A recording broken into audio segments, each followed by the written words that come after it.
Okay, so this is, well, I'll get right into it. We did a survey in 2011 of peering agreements, and this is the sort of 5-year follow-on. We're going to try to continue doing these every 5 years in order to build some time series data, help people understand how the carrier interconnection environment is evolving over time. So in 2011, we asked 3 questions. Is the agreement formalized in a written document, or is it a handshake agreement? Does the agreement have symmetric terms, or do the parties exchange different things? And what's the country of governing law of the agreement if one is defined? This year we added,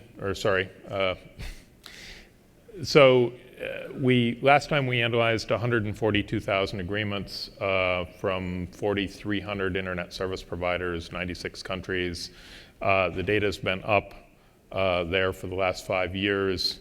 It's been downloaded 500,000 times over that time. We promise to do it again every 5 years. Last time it was input to the OECD member country guidelines for essentially internet regulation. So it was used as a justification by a lot of OECD member countries for not regulating internet service providers. It essentially said, because this is already working well with industry self-regulation, we do not need to add governmental regulation on the top of that. And if you guys are interested at the end, I can go into that argument in a little bit more detail and why that argument works. So we added one more question this time. Are you exchanging IPv6 traffic with this peer, right? So for every respondent, what we got back was a table of their peers by AS, and for each agreement, on each row of that table, answers to these now 4 questions. So this time we got back data about 1.9 million peering agreements, representing a bit over 10,000 carriers, 148 countries. Including all 35 OECD member countries and 21 of the UN least developed countries. So we're both getting all of the most developed countries and also a statistically significant, the majority of the undeveloped countries as well. So the heat map that you see there is how many responses we got from each country. So not normalized by how many possible responses there could have been from that country. So there are some countries in, say, Central Asia and Africa that look very light, but where we actually have 100% response rate, right? Every AS that peers in that country responded, but that may only be like 5 ASs. So this is a graph of proportion of representation. The red line is how many responses we got in that country. Of the 2 blue area graphs, the high one is how many ASs are assigned in that country, and the low one is how many of those appear as transit provider ASs in the routing table. So what you see there is that we're generally getting somewhere between, say, 10 and 50% of the assigned ASs responding, and that in many cases that is more than the number of transit ASs. So we are getting responses from stub networks, which are typically content provider networks, as well as carrier networks that are providing transit to other ASs.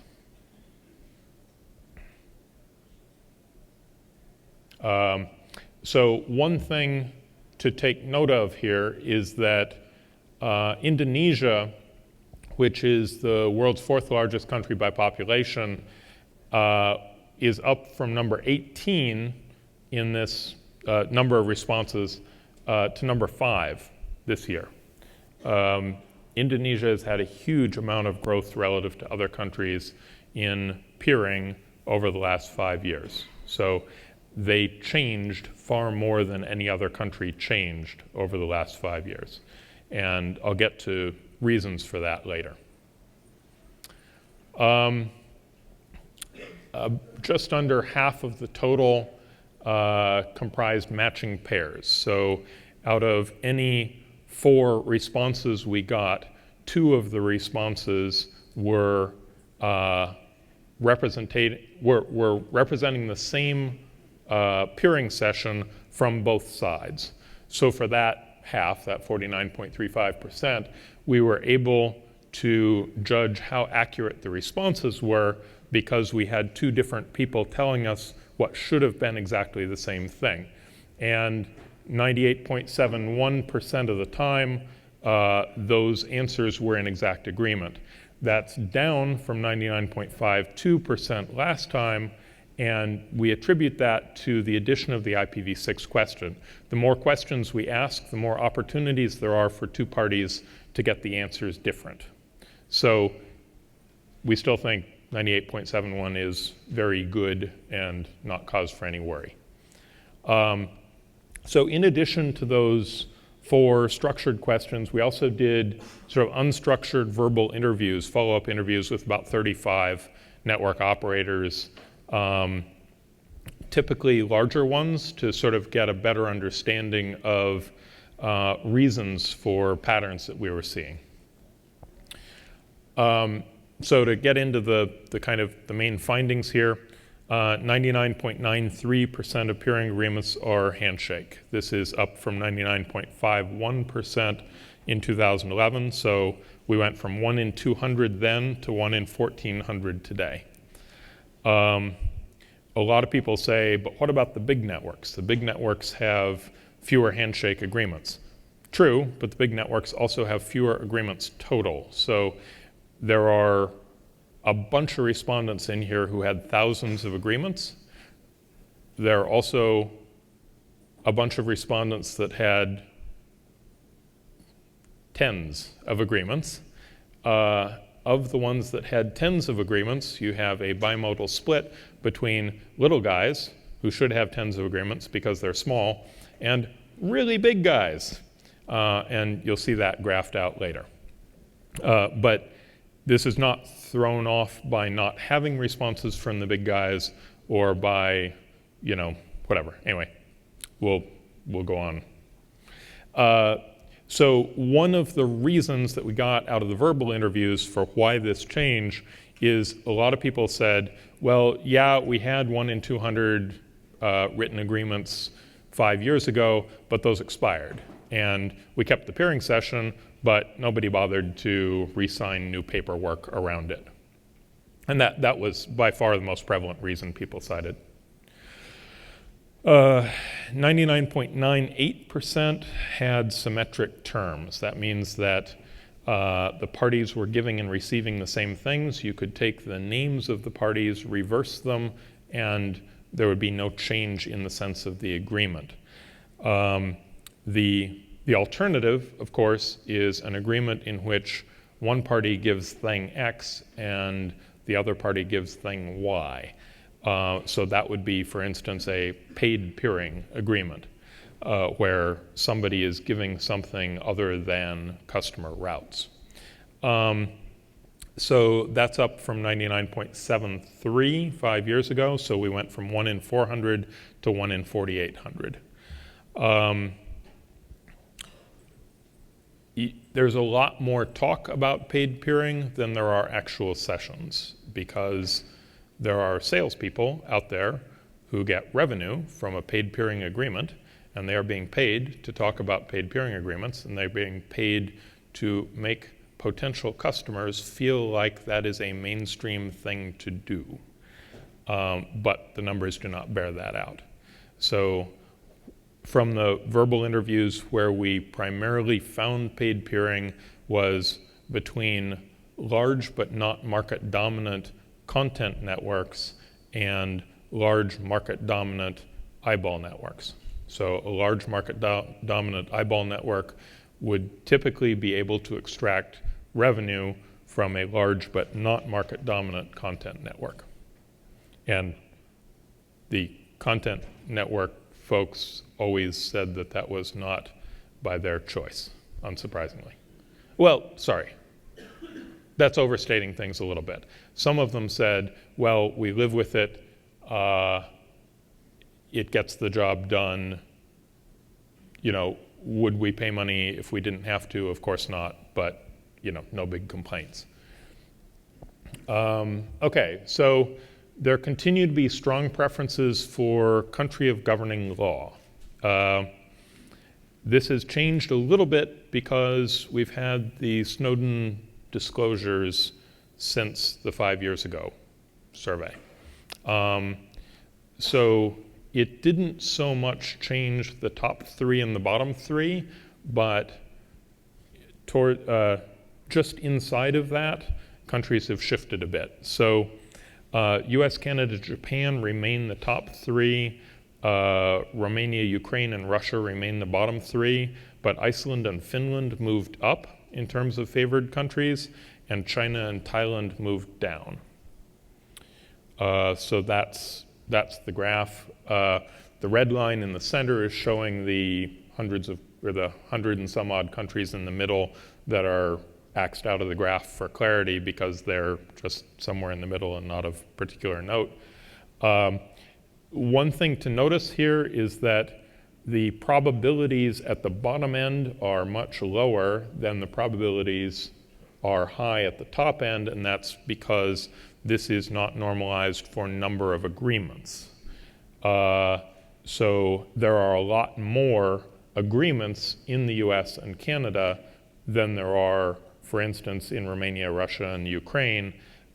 So that's why the bottom end looks considerably lower than the top end looks high. Sorry if that was incoherent, but I'm sure you all basically get what I'm saying. Okay, nearly all peering is multilateral peering. It was already kind of a majority 5 years ago, and everybody's response to this is, oh, but that doesn't matter, that's just looking at AS pairs, it's not weighted by amount of traffic that flows across each pair. Yeah, we don't know how much traffic flowed across each pair. That was not our survey. If we tried to survey on that, we would get a much lower response rate.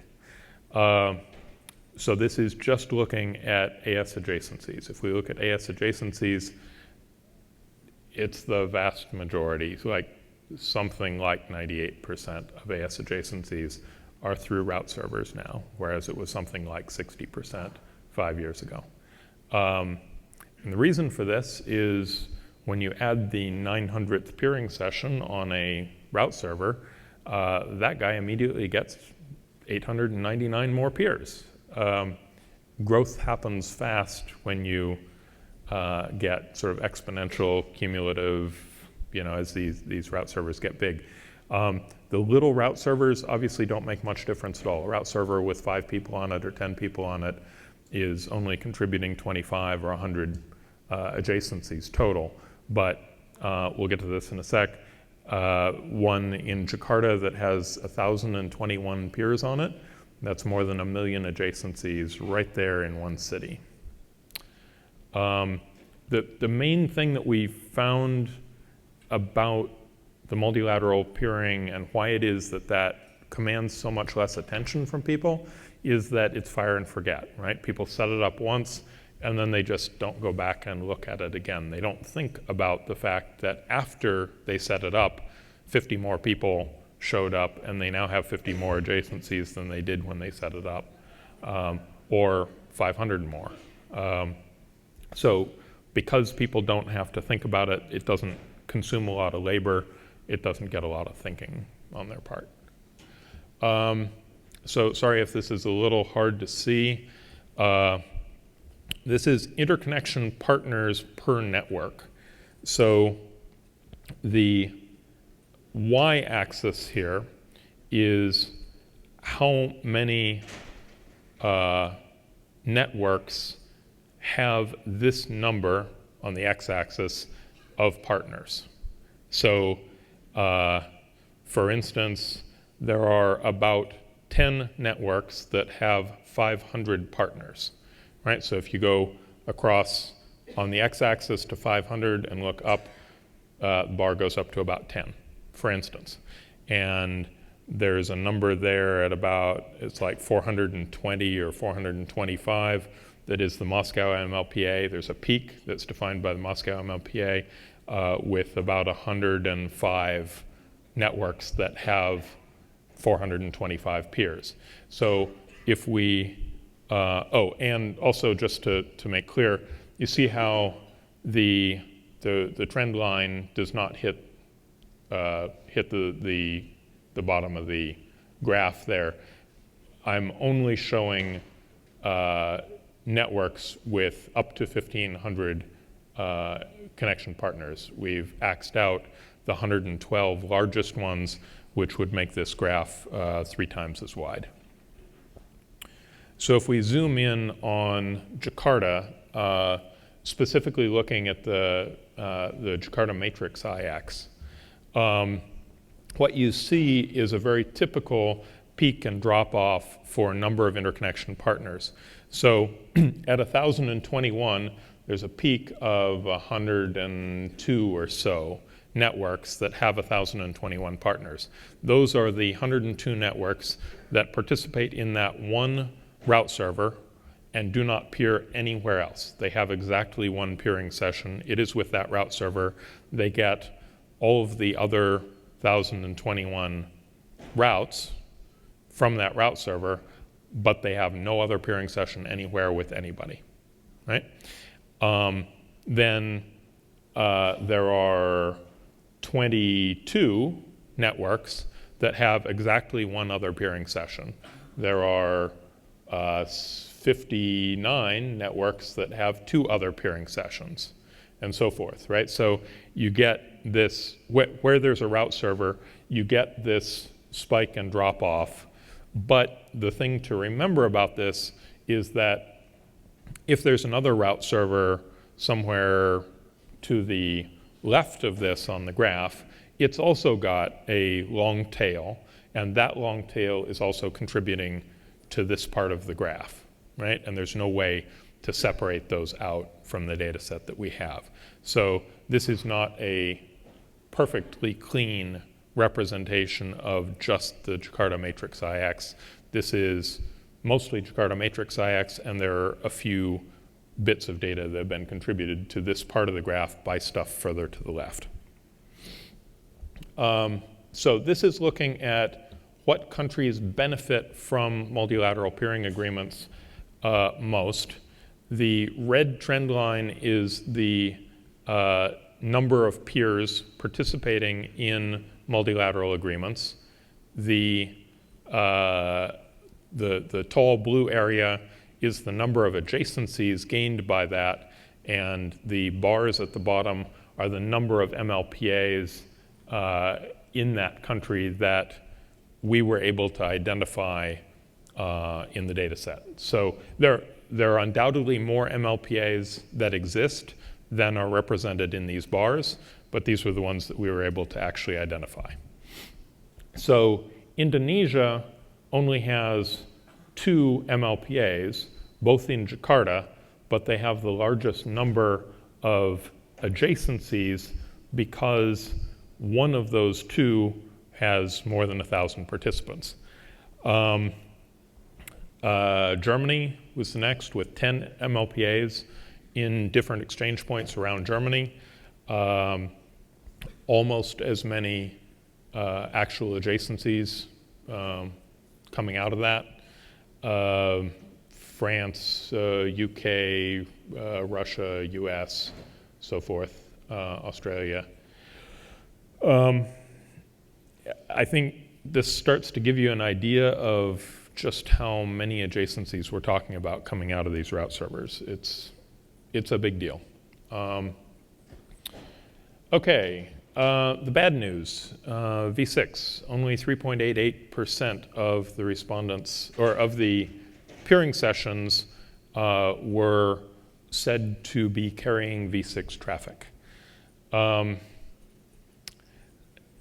We're 20 years into V6 deployment now, so 3.88% seems kind of low and unfortunate. Of the 30 most represented countries in the data set, the 30 largest countries, Russia had the highest rate of V6 routing at 21%, Ukraine at 10, Brazil at 6, US at 4.7, but every other country in the top 30 was below the global average. Right? So big countries are not doing particularly well at this.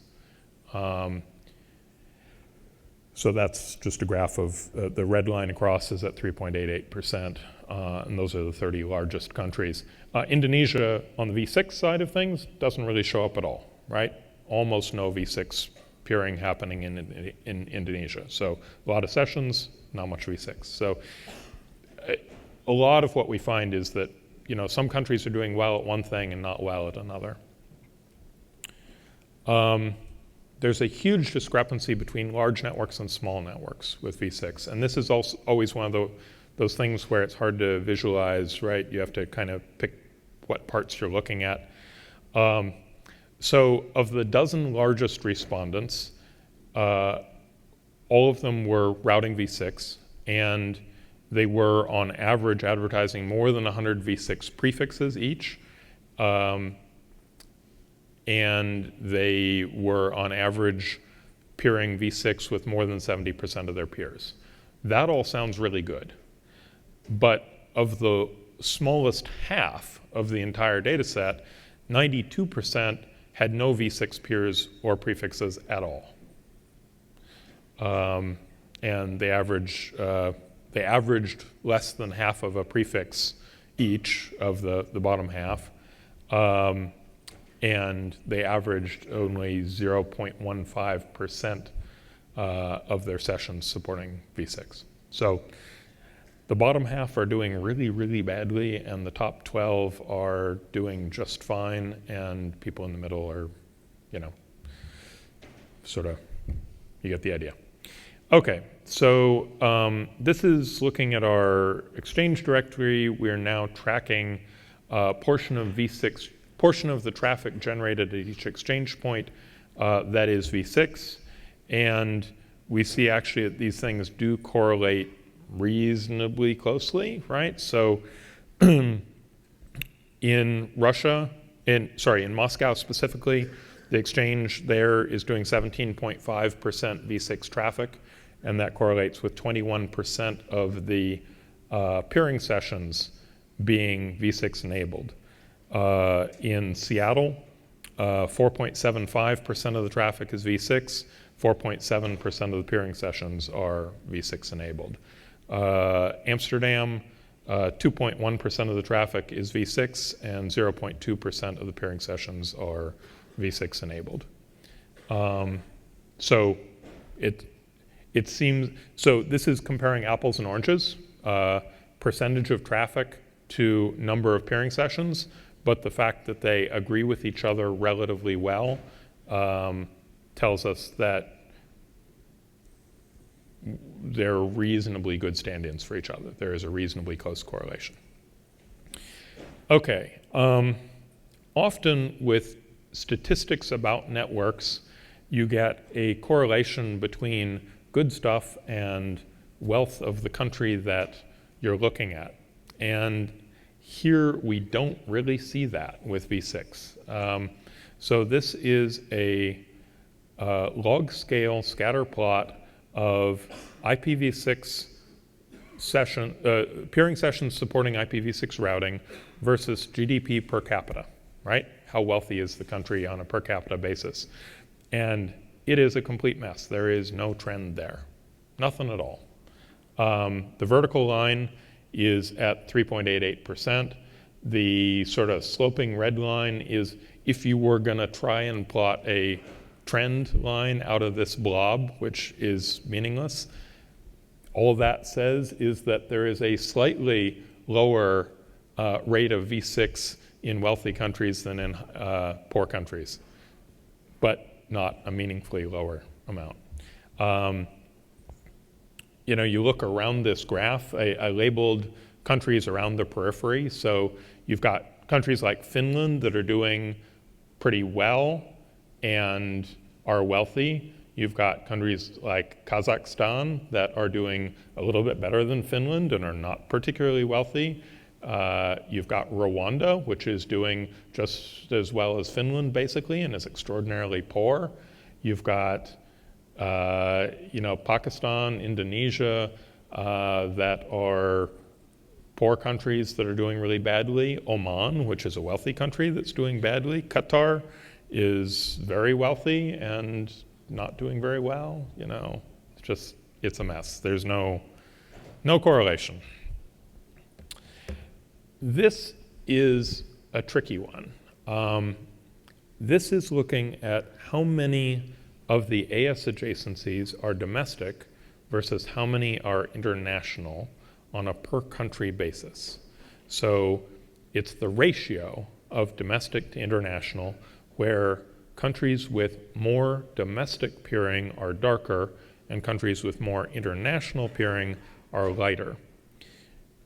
The reason I say this is a tricky thing to look at is because this, again, is not normalized for total numbers. It's just a ratio, right? And so normalizing wouldn't really get you to a better understanding. What you see is US, Brazil, and Russia being very dark there.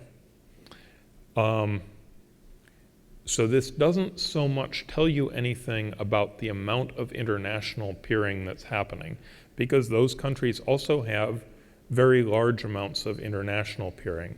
What it's telling you is that they have huge domestic markets, and the huge domestic markets are driving huge numbers of domestic peering agreements that swamp out the also large number of international peering agreements.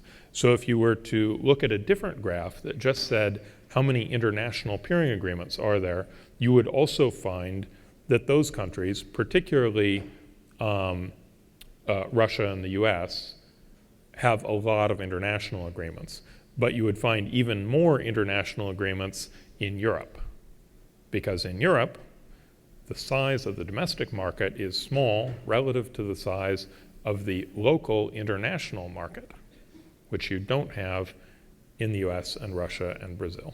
So that's why this is a complicated one to look at, right? Because it's trying to graph two interesting things in one axis of color. Okay, so if we look at the interconnection partners of the US, the large graph is V4, the small graph is V6. Those are not proportional to each other. What you see is a fair bit of domestic, Germany, Netherlands, UK, so forth. This is Russia, much more domestic in Russia, because it's a big country with a whole lot of medium-sized carriers. That's what the US does not have. The US does not have a lot of medium-sized carriers. UK, Germany, Indonesia. Indonesia, again, big domestic market, a lot of small carriers that peer with each other inside Indonesia. Sorry, I'm going over time, and I will try and make this really quick. This is the IPv4 announcement size relative to the number of interconnections. So the top line in the white graph is the IPv4 addresses, and the bottom line in the blue graph is the number of prefixes. And so again, you're seeing vertical spikes at the big multilateral peering agreements, and you're seeing a cluster up there of networks that are acharacteristic because they have a lot of IPv4 addresses, like 1.33 or 133 million, for instance. but a very small number of interconnection agreements. And again, this graph is truncated. We could run it out 2.5 times further to the right if we included everybody, but it gets very sparse out there. This is the same thing with V6, although I have divided by 10 to the 24th for clarity so that the graph wouldn't get too tall. So we see basically the same thing, but we see a lot more clustering on the blue graph at 1. So a lot of people are advertising exactly one IPv6 prefix, as you'd expect. And we see a lot more clustering in horizontal lines, bands, in the number of V6 addresses on site or boundaries. So there's a lot less smearing because of people advertising a lot of different prefixes of different sizes. Yeah. Okay, that's it. Thank you all very much. Do we want to try questions, or is there no time? A little Okay. bit over. Thanks so much. Thank you very much.